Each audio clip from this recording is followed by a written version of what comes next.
talking. No, not really. That's a great way to start. Another episode of Author Fan Face Off. We've got one great author, a class of fans.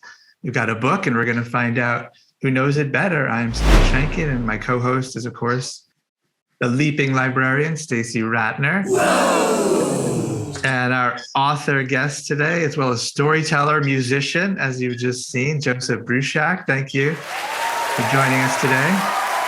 My pleasure to be here. Good. Joseph, it's not an exaggeration to say he's written over 100 books. Wow. Right? Over 170. But okay, I'll just read the list right now. I'll read them all. Some of my favorites are Code Talker, the Navajo Marines in World War II, and Jim Thorpe. Today we're going to do Rez Dogs, a pretty recent one, came out last year. Woohoo! So it should be fresh in your mind, right? Amongst those 170. And yeah, you're taking that whole class today. Stacey will introduce them.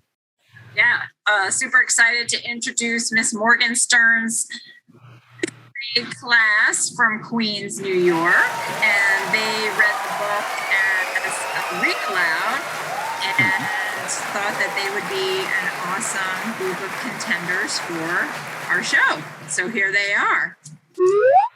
I'm nervous for you, Joseph. I'm outnumbered. Yeah, that's true. All right, so we're going to jump right in, and this will help even just tell the story. So as the story begins, Malian is living with her grandparents on a Wabanaki reservation. Why is she there? And this is for the class. Ooh, why is she there? Okay, so tell us why Malian was there. So it was the coronavirus for so long. Okay, we'll take it. Pandemic lockdown. So her parents were away. Okay. Joseph, what does the word Malsum mean? Malsum is wolf. All right. See? You guys got it.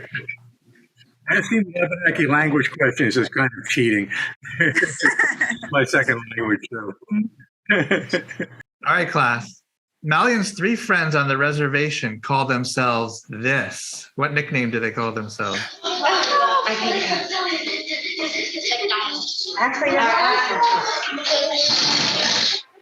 The 3 musketeers. Yeah! Very good. Hey, so confident. Nice.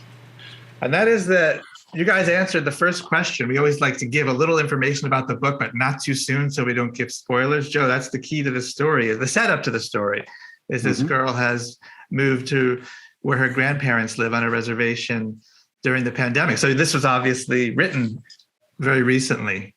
Yes, actually, it was written over the last year, and I wrote it in a very interesting and different way. Every morning, I walk my dog, and I take with me my cell phone. And I dictated each chapter into the cell phone as I walked with my dog. So it's an oral tradition in the new way. Very new way. Wow, that's a great combination of the old and new. All right, Joe. What job did Malian's grandpa Roy do before retiring? Gee, I can't remember. I know he was a teacher. No, I can't remember what he was. I guess they lost me on that one. Oh, no. The school might try to steal it from you. Yeah, let the school try it. All right, let's see what they can do. He retired, becoming a carpenter. That's right. He was a master carpenter. Nicely done. Well, that was mentioned one time in the whole book. Tough questions. All right. So I love this question, class. Grandma Frances has won many competitions for making this kind of food.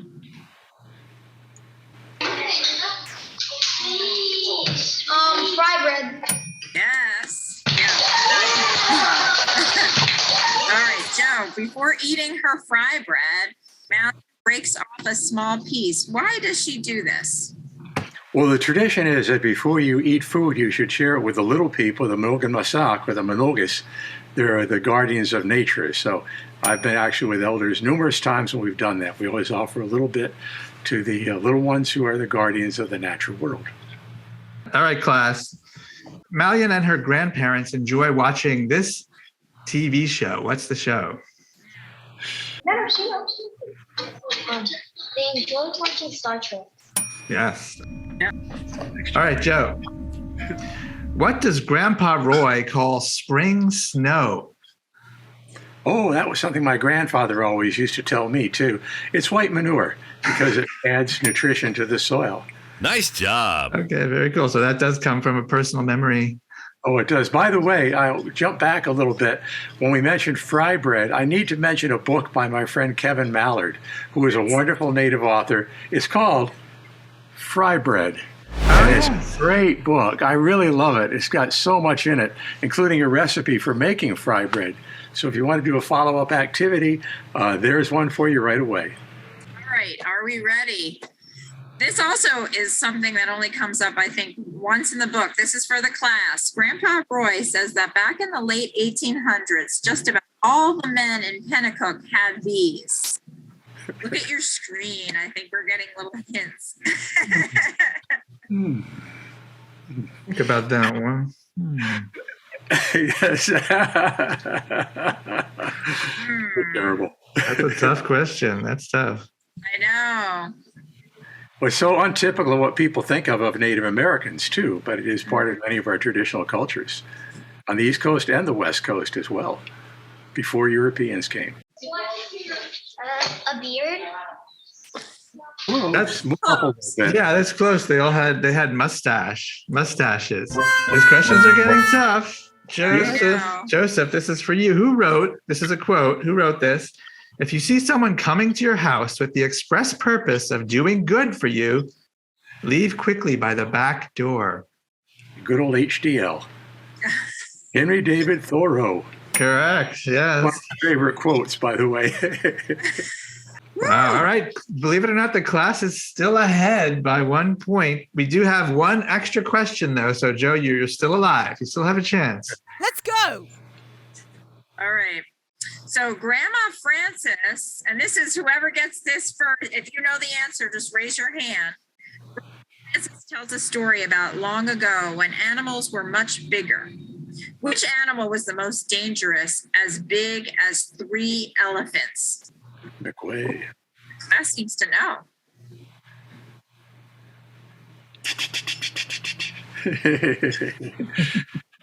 I'm getting a little squirrely about this one, but that's right. Okay.